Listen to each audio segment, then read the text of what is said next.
পঞ্চায়ত নিৰ্বাচনক সেমিফাইনেল বুলি কৈ কংগ্ৰেছ বিধ্বস্ত। পৰাজয়ৰ পৰা শিক্ষা নলৈ মুখ্যমন্ত্ৰীৰ প্ৰাৰ্থী বিচৰাত ব্যস্ত। পঞ্চায়ত পৰ্যালোচনাৰ বাবে আহৰি নাই টিম ভূপেন বৰাৰ। অনিশ্চয়তাৰ গৰ্ভত নিৰ্বাচনী পৰ্যালোচনা সভা। এতিয়া অসম প্ৰদেশ কংগ্ৰেছ চূড়ান্ত ব্যস্ত। 25ৰ পঞ্চায়তত লাজ লগাকৈ থেকেচা খাই 26ৰ বিধানসভালৈ আকৈ মুখ মেলি চাই আছে কংগ্ৰেছে। মেলা মুখেৰেই এতিয়া মুখ্যমন্ত্ৰীৰ প্ৰাৰ্থী বিচৰাত ব্যস্ত কংগ্ৰেছ।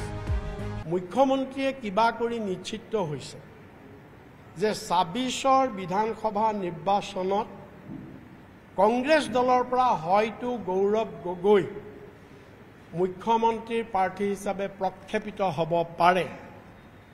আৰু যদি গৌৰৱ গগৈ মুখ্যমন্ত্ৰীৰ প্ৰাৰ্থী হিচাপে প্ৰক্ষেপিত হয় তেতিয়াহ'লে 26ত কোনো কাৰণত বিজেপি চৰকাৰ নাহে আৰু হিমন্ত বিশ্ব শৰ্মাও দ্বিতীয়বাৰ মুখ্যমন্ত্ৰী হোৱাৰ সপোন বাস্তৱায়িত নহয়।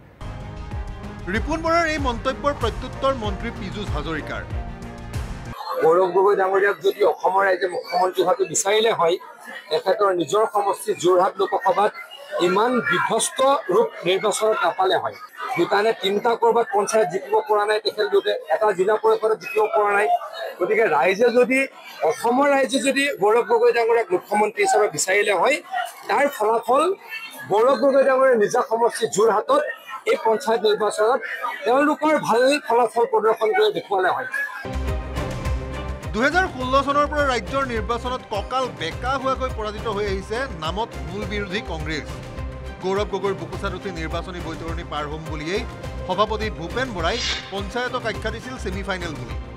সেই ছেমিফাইনেলতো ৰাইজে ক্ৰিজত থিতাপি ল'বলৈকে নিদিলে কংগ্ৰেছ বাহিনী। কিন্তু এই পৰাজয়েও যেন শিক্ষা দিয়া নাই কংগ্ৰেছক। নিৰ্বাচনী ফলাফল ঘোষণাৰ এটা পষেক পাৰ হোৱাৰ পাছতো দলীয় পৰ্যালোচনা নাই প্ৰদেশ কংগ্ৰেছত।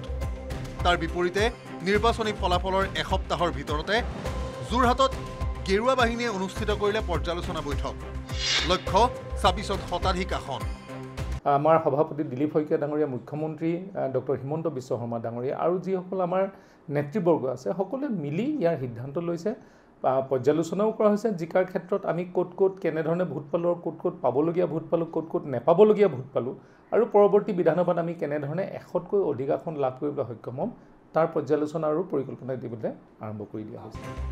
একেদৰে বিৰোধী AIUDFেও সোমবাৰে শিল্পগ্ৰামত পাতিব পঞ্চায়ত নিৰ্বাচনৰ দলীয় পৰ্যালোচনা সভা। পৰাগ বুলি আমাৰ অলপ কমিছে, হয় এইটো আমি অলপ চিন্তিত হৈ আছোঁ। মধ্য অসমতো যিমানখিনি আশা কৰিছিলোঁ হোৱা নাই, কিন্তু নামনি অসমত বৰপেটা, বঙাইগাঁও, কোকৰাঝাৰ, ধুবুৰী, চাউথ চালমাৰা, মানকাছাৰ এইখিনিত কিন্তু ভোটিং পাৰ্চেণ্টেজ যথেষ্টখিনি বাঢ়িছে। তো আমাৰ পাৰ্টীৰ এইবিলাক লৈ আলোচনা আছে। অহাকালি শিল্পগ্ৰামত আমাৰ এটা বৈঠক আছে, সৰু সুৰাকৈ এটা এনালাইচিছ কেনেকৈ কৰিব পৰা যায়, কেনেকৈ আমি কি কৰিব পাৰোঁ নোৱাৰোঁ, এই সম্পৰ্কে এটা আলোচনা হ'ব। পৃথক মাথো প্ৰদেশ কংগ্ৰেছ। কোনো আলোচনা নাই, আঁতৰা নাই ধনৰ বিনিময়ত টিকট দিয়াৰ কলংক। কংগ্ৰেছৰ যেন এতিয়া এটাই চিন্তা, কিবাকৈ চৰকাৰ হৈ গ'লে মুখ্যমন্ত্ৰী বা কোন হ'ব। জাগিৰোডৰ পৰা অজয় পল আৰু বিপুল বৰ্মনৰ সহযোগত বলেন ভট্টাচাৰ্যৰ report, news 18 Assam north east. আপুনি বিচৰা বাতৰি পাব কেৱল নিউজ 18 এপত। নিউজ 18 এপ ডাউনলোড কৰিবলৈ স্কেন কৰক এই QR কোড।